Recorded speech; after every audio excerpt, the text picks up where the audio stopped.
Que Deus abençoe o dia de todos os ouvintes. Imaginem a humanidade inteira presa à beira de um cânion gigantesco, com paredes de pedra lisas e, tipo, um abismo infinito lá embaixo. Nossa, é uma imagem bem dramática, hein? É pra ser mesmo, porque do outro lado desse abismo estaria o Criador, e nós do lado de cá tentando construir uma ponte com madeira podre que desaba a cada passo. Bom, bem-vindos a mais um estudo aprofundado.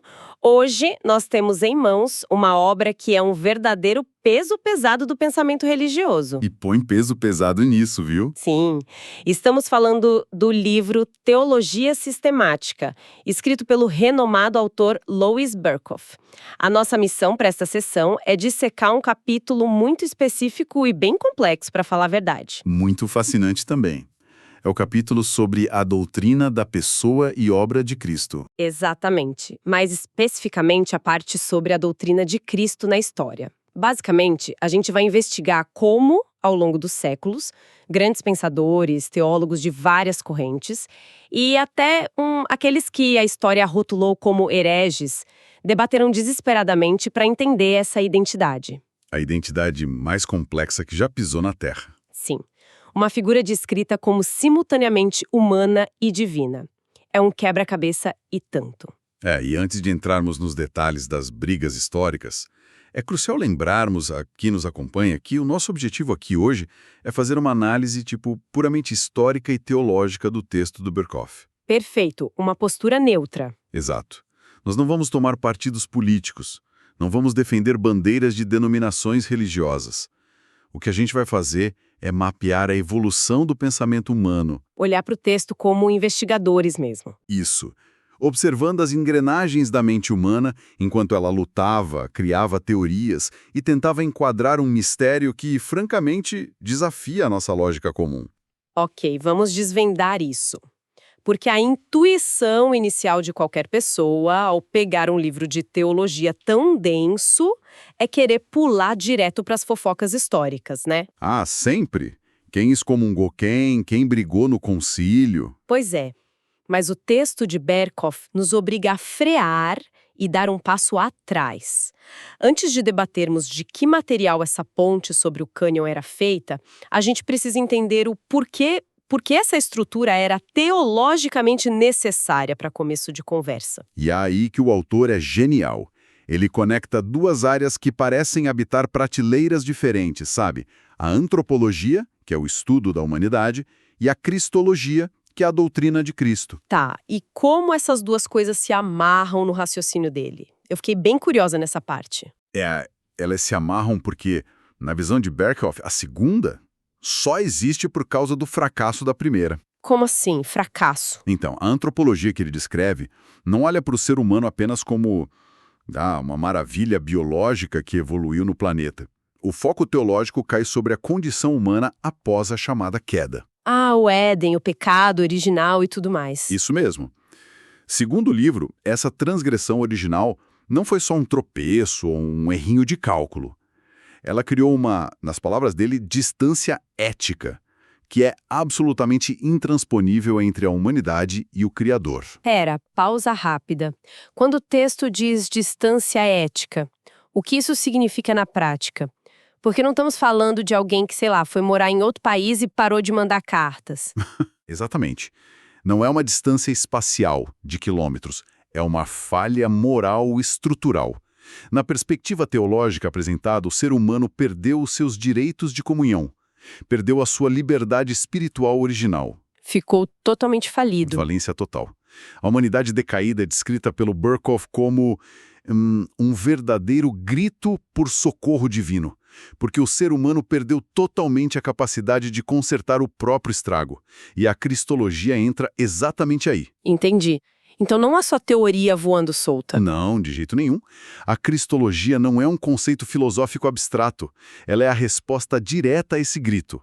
É a ação unilátera de Deus para eliminar essa distância ética que o lado humano jamais conseguiria cruzar sozinho. Voltando àquela imagem do cânion que eu mencionei no início, o problema é que todos os materiais que a gente tem do nosso lado do abismo Tipo, a nossa moralidade, as nossas filosofias mais refinadas, as nossas boas intenções. Tudo isso é frágil demais para o vão gigante que precisa ser coberto. São gravetos. Perfeito, gravetos. Se a gente tentar construir a ponte só com os recursos do nosso lado, ela não aguenta o próprio peso. Para a estrutura não desabar no vazio, precisava de uma engenharia que viesse do outro lado. Uma intervenção divina. É. E se levarmos a sua analogia do cânion adiante, a gente chega à conclusão lógica inegável que o Berhoff apresenta. Que seria? Para que essa ponte funcione e suporte o peso gigantesco da reconciliação, o mediador dessa aliança precisava pertencer aos dois lados do cânion ao mesmo tempo. Faz todo sentido. Sim, ele precisava estar ancorado firmemente na rocha divina, lá do outro lado, e igualmente cravado na terra humana, do lado de cá. Se faltasse qualquer uma dessas pontas, a estrutura inteira falharia, e a distância continuaria lá. Então, a teoria base diz que a ponte precisa tocar os dois lados, ponto final. O problema é que quando a gente olha para os primeiros séculos da história cristã, colocar essa teoria na prática foi, nossa, um verdadeiro banho de sangue intelectual. Ah, sem dúvida. Um caos absoluto. Uma vez que a igreja primitiva concordou que precisava dessa ponte, virou uma bagunça tentar definir as proporções de madeira e de pedra, por assim dizer. Foi um período de ebulição muito intensa. Pensa comigo, ou melhor, pensa no contexto deles. Os primeiros seguidores liam os relatos e viam um paradoxo ambulante, sabe? Alguém que sentia fome, que chorava. Isso. Alguém que chorava, que sangrava, mas que na mesma página perdoava pecados com autoridade divina e acalmava tempestades com a voz. Uma loucura para a mente humana processar. Total. E enquanto eles apenas viviam a fé na prática, estava tudo bem. Mas quando precisaram sistematizar isso para explicar para o resto do mundo, as influências culturais da época começaram a puxar o entendimento para extremos opostos. Quais extremos? Porque, pelo que eu li nas fontes do livro, havia um grupo inicial, os ebionistas, que puxou o freio de mão com muita força logo de cara. Os ebionistas e pensadores como Paulo de Samosata representavam uma extração cultural fortemente judaica. Para eles, a proteção do monoteísmo estrito era o alicerce absoluto de tudo. O Deus único e indivisível. Isso. A ideia de que o Deus único, infinito e transcendente pudesse ter caminhado na terra, suado e morrido, era simplesmente impensável. Chegava a soar como blasfêmia contra o Antigo Testamento. Uau! E como eles resolveram isso na cabeça deles? A solução teológica mais limpa que eles encontraram foi negar a divindade real de Cristo. Argumentavam que ele era apenas um homem. Só um homem comum. Bom, talvez o homem mais excepcional e obediente que já existiu. E por causa dessa perfeição moral, Deus o adotou no momento do seu batismo, dando uma unção especial para ele. Mas olha só, aqui é que a coisa fica realmente interessante, se a gente conectar com a premissa do Berkhoff. Manda. Repare no furo lógico. Se a igreja primitiva abraçasse essa visão de que ele é apenas um humano superdotado ou um humano adotado, a nossa ponte estaria inteiramente presa do nosso lado do cânion. Exatamente. Ela se estenderia heroicamente sobre o abismo, mas seria composta 100% de material humano. Jamais alcançaria a margem divina. Logo, não resolveria o problema da distância ética de jeito nenhum. O fascinante aqui é que seu diagnóstico é perfeito. Mas a história não parou aí. O pêndulo do debate balançou com a mesma força absurda para o outro lado da ravina. Lá vem confusão. O Berkhoff nos mostra que, à medida que o cristianismo avançava para o mundo de fala grega, ele encontrou uma barreira filosófica imensa. A filosofia grega da época era dominada por um dualismo radical. Dualismo tipo bem contra o mal? Quase isso. Eles acreditavam piamente que o mundo espiritual era puro, elevado e perfeitamente bom, enquanto a matéria, o mundo físico, a nossa carne, era inerentemente má, suja e corrupta. Uma prisão para a alma. Isso, uma prisão. Então para um grego daquela época, a ideia de Deus se fazer carne não era apenas estranha. Era nojenta. Sim, repugnante. Pensadores influenciados por esse dualismo como os grupos gnósticos e os monarquistas modalistas, eles não conseguiam conceber um ser perfeito se misturando com o corpo biológico de carne e osso. E qual foi a solução deles? Eles inverteram o erro dos ebionistas. Eles negaram a humanidade de Cristo. Sério? Negaram que ele era humano? Totalmente. Para esses grupos, o divino não poderia ter um corpo real. Jesus seria apenas uma espécie de fantasma, uma ilusão de ótica sagrada. Ou talvez uma manifestação passageira, puramente espiritual, que apenas fingia comer e sofrer, sabe? Só para não se contaminar com a matéria. E lá vai a nossa ponte pro buraco de novo. Se ele for só um espírito fantasma que passou flutuando por aqui, a ponte está amarrada lá no céu divino, balançando no ar, mas nunca toca o chão empoeirado do lado de cá. Não encosta no humano. Não entra na nossa realidade. E o que me impressiona muito no texto do Berkhof é ver o nível das brigas que essas ideias geraram. Estamos falando de teólogos antigos entrando em disputas agressivas por causa de definições assim minuciosas, certo? Demais. E isso culminou na primeira grande crise global da Igreja, o arianismo. Ário, que era um presbítero lá de Alexandria, tentou um meio-termo que quase dominou o mundo. Qual foi a ideia dele? Ele propôs que Cristo não era Deus em sua totalidade, mas também não era um homem comum. Seria uma supercriatura. O primeiro e mais glorioso ser criado antes mesmo do tempo. E através dele o resto do universo foi feito. Espera um pouco. Uma supercriatura ainda é, por definição, uma criatura. Continua não sendo o criador.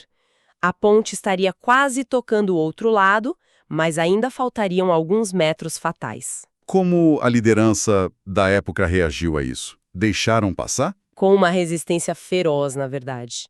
É aí que o texto destaca a figura de Atanásio. Ah, o famoso Atanásio. Ele mesmo. Ele percebeu exatamente o que você acabou de apontar. Uma salvação operada por uma criatura, por mais gloriosa que ela seja, não tem valor infinito para pagar uma ofensa contra um Deus infinito. Faz sentido. Atanásio bateu o pé, enfrentou exílios sucessivos e argumentou que a ponte tinha que ser feita da mesma exata essência do Pai. E eles debateram isso intensamente, né? Para você ter uma ideia, o debate chegou a focar em uma única letra do alfabeto grego. Eles debatiam se Cristo era homoiousios, com o i no meio, que significa de essência semelhante, ou homoousios, sem o i, que significa da mesma essência. Uma letra mudava tudo. Mudava o destino da teologia. E essa batalha levou ao famoso Concílio de Nicéia, no ano de 325, que cravou de vez que o Filho é consubstancial com o Pai, totalmente divino. Ufa! Então Nicéia resolveu o problema e todo mundo foi para casa em paz e bebeu um vinho, certo? É errado. Muito errado. Eu sabia, pelo que entendi do Berkhof, depois de decidirem que ele era totalmente Deus, a nova dor de cabeça foi estrutural. Como encaixar esse Deus infinito dentro de um cérebro e de um corpo humanos finitos? O texto menciona um teólogo chamado Apolinário, que tentou fazer essa matemática, não é? Apolinária procurou uma solução que parecia super engenhosa na época. Acreditava-se que o ser humano era composto de 3 partes: corpo, alma animal, que seriam as emoções, e espírito racional, que é a mente. Ok, uma divisão em 3. Apolinário sugeriu que, na encarnação, o divino assumiu o corpo e a alma animal de Jesus, mas o espaço do espírito racional humano, a mente dele, foi substituído pelo logos divino. Tipo um transplante cósmico. Pense nisso como colocar um motor de avião divino dentro do chassi de um carro humano. Mas isso gera um problema óbvio. Se a mente dele, a parte pensante, racional, que tem ansiedades e dúvidas, não é humana, ele não experimentou a humanidade de verdade. Ele só vestiu um traje de carne. Um fantoche divino. Exato. Se não tem mente humana, não é humano. O raciocínio da igreja foi exatamente esse. Eles diziam: o que não é assumido não é curado. Uau, frase forte. Muito. Se Deus não assumiu uma mente humana, a mente humana não foi salva. Portanto, a teoria de Apolinário foi rejeitada. E a briga continuou. Continuou. Em seguida, surgiram reações da escola de Antioquia, que, para proteger as duas naturezas, quase dividiu Cristo em duas pessoas distintas, sabe? Como se fossem dois amigos caminhando lado a lado no mesmo corpo. Que confusão. E na outra ponta, pensadores como Eutico foram tão longe tentando unir as duas coisas que disseram que a natureza divina simplesmente absorveu a humana. Tipo uma gota de mel dissolvida num oceano. O que destrói a natureza humana de novo. É impressionante como o pêndulo não parava quieto num lugar só. Ele só foi encontrar uma âncora firme no ano de 451, no famoso Concílio de Calcedônia. Ali, a Igreja estabeleceu a regra de ouro: Cristo é uma única pessoa, inseparável, mas possuindo duas naturezas distintas e perfeitas, a humana e a divina. Duas naturezas inteiras. Inteiras. E o concílio usou 4 termos negativos cruciais. Eles disseram que essas naturezas estão unidas sem confusão, sem mudança, sem divisão e sem separação. Ok, então Calcedônia entregou a planta oficial de engenharia. A ponte é perfeitamente de pedra e perfeitamente de madeira, unidas numa mesma estrutura. Belo resumo. Mas a gente sabe que entregar a planta não impediu que, séculos depois, as pessoas continuassem discutindo como essas engrenagens funcionavam na prática. O que nos leva ao período medieval e, inevitavelmente, ao grande racha da Reforma Protestante. Com certeza. Na Idade Média, o foco mudou. A planta da ponte já existia, então eles queriam entender os detalhes internos dessa união. Tomás de Aquino, com aquela mente hiperanalítica dele, tentou mapear isso nos mínimos detalhes. O que ele propôs? Ele elaborou teorias sobre como Cristo possuía uma dupla graça e explorou os tipos de conhecimento de Jesus. Aquino argumentava que Cristo tinha um conhecimento infuso, que era dado diretamente por Deus, como se fosse um download instantâneo, e um conhecimento adquirido, que ele teve que aprender como qualquer criança humana. Gente, é um exercício mental cansativo. Imaginar alguém que possui todo o conhecimento do universo em sua natureza divina, mas que na sua natureza humana precisou tropeçar para aprender a andar, ou balbuciar para aprender a falar a palavra mãe. É o mistério da encarnação na prática. Mas onde a coisa ferveu mesmo foi na Reforma, não foi? Porque luteranos e reformados, ou seja, os calvinistas, ambos concordavam com Calcedônia, certo? Sim, ambos assinavam embaixo de Calcedônia. Mas discordavam profundamente sobre a interação dessas naturezas no dia a dia.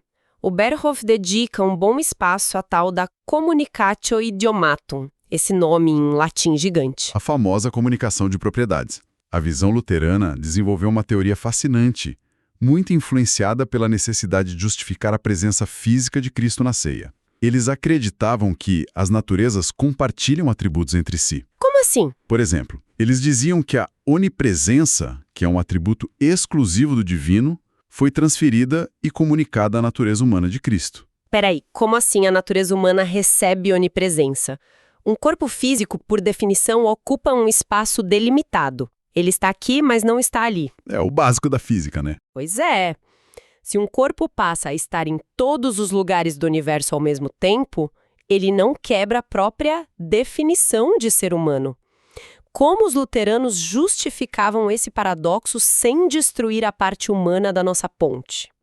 Eles argumentavam que a majestade divina permeava a humanidade de tal forma que a exaltava acima das suas limitações naturais. Mas, e aqui está o detalhe, sem destruí-la ontologicamente. Complexo. Eles usavam uma analogia antiga. Diziam que a natureza divina seria como o fogo e a humana como o ferro. O ferro jogado no fogo adquire a propriedade de brilhar e queimar, mas continua sendo ferro. Ah, entendi. Para visualizar melhor a visão luterana, me soa como se a gente pegasse leite morango e colocasse no liquidificador. Ao ligar o aparelho, o sabor do morango penetra no leite, a cor do morango tinge tudo de rosa, eles se fundem tão intimamente que as propriedades de um permeiam totalmente o outro. Excelente analogia visual. Mas, pelo que li, os teólogos reformados da linha calvinista detestaram essa ideia com todas as forças, né? Eles viram isso como um perigo gigantesco, um flerte perigoso direto com aquela antiga heresia de Eutículo, lembra? De misturar as naturezas até virarem uma terceira coisa bizarra e incompreensível. E qual era a contraproposta dos reformados? Para a teologia reformada, que foi muito bem expressa em documentos como a Segunda Confissão Helvética, os atributos pertencem à pessoa única de Cristo, não às naturezas separadas. Tá, elabora isso. As naturezas em si não trocam propriedades. A natureza divina, por exemplo, não sentiu sede na cruz. E o corpo humano de Jesus não se tornou onipresente ou onisciente. As naturezas ficam intactas. É a pessoa de Cristo que vivencia ambas as realidades simultaneamente. Ok, então mudando a analogia do liquidificador, a visão reformada seria como pegar água e óleo e colocar no mesmo frasco de vidro transparente. Água e óleo não se misturam. Exatamente, eles dividem exatamente o mesmo espaço físico. Quem observa o frasco por fora vê uma coisa só, um único recipiente, que representaria essa pessoa única de Cristo, mas as naturezas lá dentro permanecem completamente intactas. Brilhante. A água não ganha a densidade do óleo e o óleo não fica fluido como a água. Não há mistura, apenas coexistência no mesmo espaço. A analogia da água e óleo capta super bem a separação rigorosa mantida pelos reformados. E veja, a gente está falando de debates de altíssimo nível, uma teologia de precisão cirúrgica. Cabelo partido ao meio. Exato. Mas o que o Berkhoff relata a seguir no capítulo é um choque histórico enorme, porque depois de séculos de mentes brilhantes tentando equilibrar o infinito com o finito, chegam os séculos XVIII e XIX com a marreta da modernidade. O iluminismo muda a lente de tudo. Muda o jogo inteiro. A ciência e o racionalismo tomam a frente. E a paciência do mundo ocidental para paradoxos teológicos de Calcedônia acaba. E aqui a gente entra na fase em que o mundo moderno decide resolver o problema da ponte simplesmente implodindo o lado divino. O texto fala de uma transição drástica. Sai o Cristo teológico dos concílios, entra a busca pelo Jesus histórico. O que foi isso na essência da coisa? Foi a rejeição frontal do sobrenatural. A modernidade, pautada na razão, não tinha mais espaço no cérebro para milagres cósmicos ou encarnações celestiais. O foco virou estritamente antropológico. O Berkhoff cita pensadores influentes, como Friedrich Schleiermacher. Nome difícil. E o que o Schleiermacher dizia? Ele essencialmente rebaixou o conceito inteiro. Para ele, Cristo não era o Deus eterno encarnado. Era apenas um ser humano que desenvolveu uma consciência de Deus em nível perfeito. Uma percepção aguçada do divino. Isso. Ele era o aluno nota 10 da espiritualidade humana, mas no fim do dia, ainda era apenas um aluno. O que já muda tudo e destrói a base que a gente construiu. Mas a coisa fica mais complexa com Hegel, o filósofo. A abordagem panteísta que Berkhoff descreve parece, sei lá, diluir a divindade em todo mundo. Hegel via a história através de processos filosóficos grandiosos.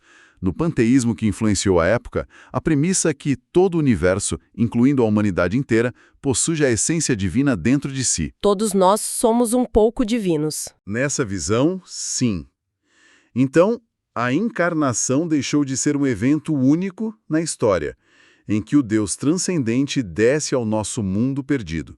Passou a ser vista apenas como um processo evolutivo de conscientização coletiva. E Jesus? Jesus seria apenas o indivíduo que simbolizou esse despertar primeiro, mostrando que Deus e a humanidade são, no fundo, uma coisa só. Mas espere, se aplicarmos isso à fundação do livro de Berkhoff lá do começo do nosso mergulho, a lógica inteira desmorona. Como assim? Pensa comigo, se a natureza de todo ser humano já é inerentemente divina, não existe aquela distância ética entre nós e Deus. O cânion gigante da nossa analogia nem sequer existe. Não há abismo. Exato. E se não há abismo, não precisamos construir ponte nenhuma. O resgate é uma ilusão. Nós já estamos do lado de lá. Isso não preocupou os teólogos mais tradicionais da época. Preocupou muito. E o desespero gerou tentativas exóticas de tentar salvar o texto bíblico sem ofender a mente moderna e racional. Uma dessas tentativas foi o surgimento das teorias da kenosis, ou teorias kenóticas, no século XIX. Kenóticas. Do que se trata? Elas foram baseadas numa passagem do apóstolo Paulo que diz que Cristo esvaziou-se a si mesmo. Eles pegaram isso e argumentaram que o Logos eterno, a segunda pessoa da Trindade, literalmente encolheu. Encolheu? que ele abdicou temporariamente de seus atributos divinos absolutos, tipo a onisciência e a onipresença, para conseguir caber na vidinha de um bebê em Belém e depois de um homem comum. Como assim encolheu? Isso soa como tentar colocar o Oceano Pacífico inteiro dentro de um copo de requeijão tirando a água. O que, faz com que deixe de ser o oceano. Se Deus perde seus atributos infinitos, se ele de repente não sabe o futuro, ou se o universo continua existindo sem a sustentação do poder dele, ele deixa de ser Deus. É a lógica pura. Como alguém propõe que a divindade tem um botão de desliga temporário? E foi exatamente por causa de buracos lógicos do tamanho do cânion como esse que as teorias quenóticas enfrentaram duras críticas. Elas tentavam fazer o divino caber à força na caixa moderna do racionalismo, mas acabavam transformando Deus numa divindade mutável, o que contradiz totalmente a teologia clássica de que Deus não muda. Não tem como remendar.